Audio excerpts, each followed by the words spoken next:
Well, folks, it's October. It means we're getting ready for Halloween. So I'm going to review some scary movies.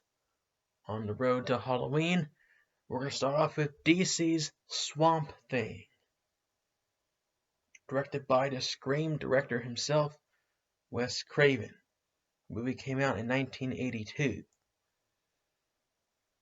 Now, I've seen the movie Man-Thing.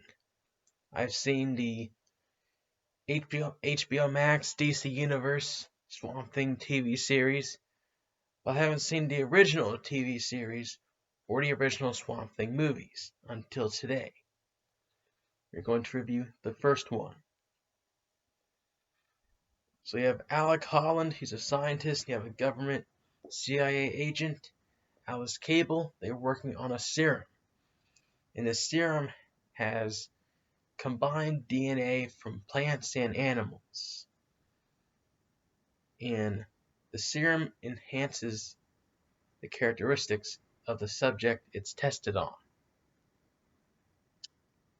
But while they are working on the serum, a bunch of military personnel walks right on in, and they are being led by Anton Arcane.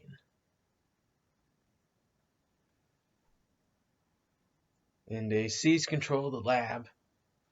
They chase after Alice Cable. Alec Holland, he's able to free himself by using the plant serum. He smashes the vase on the ground. That causes an explosion. But also that serum gets on him. He starts bursting into flames. He runs out of the lab and jumps into the swamp. That's where he becomes Swamp Thing. Anton Arcane, he tells his crew to go look for Swamp Thing. And he also is telling his crew to look for that missing woman, the CIA agent.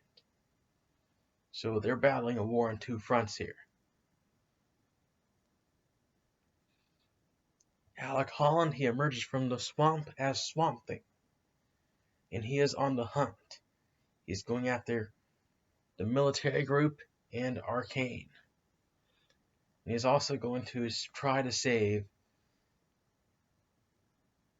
Alice Cable.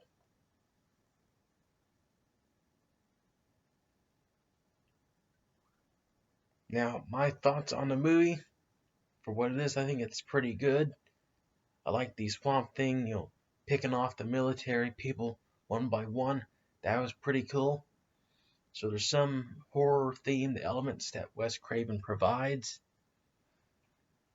I like the Swamp Thing character himself. His costume, it's all practical instead of CGI.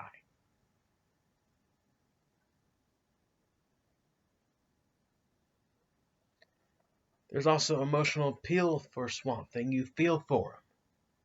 When he emerges from the swamp, he goes back to his lab, tries to mix some potions, but he can't because he's too strong. Hardly anybody recognizes him, and he rarely speaks. So you do feel bad for the guy. So he's not like a complete monster like the Hulk or Man-Thing. He has a soul. He has heart to him. So Swamp Thing thought it was pretty good, 8 out of 10. The only thing I would like to see this movie took place at night. All the scenes take place in the day. It's called Swamp Thing. It's supposed to be some type of horror movie. I think would have been a lot better at night. But since this was 1982, it was a low-budget film, maybe they didn't have all the equipment to do something at night. I don't know. Swamp Thing, for what it was alright. Pretty good. It was successful enough for a TV show and a sequel. So we'll get to the sequel later on. This has been your review of Swamp Thing.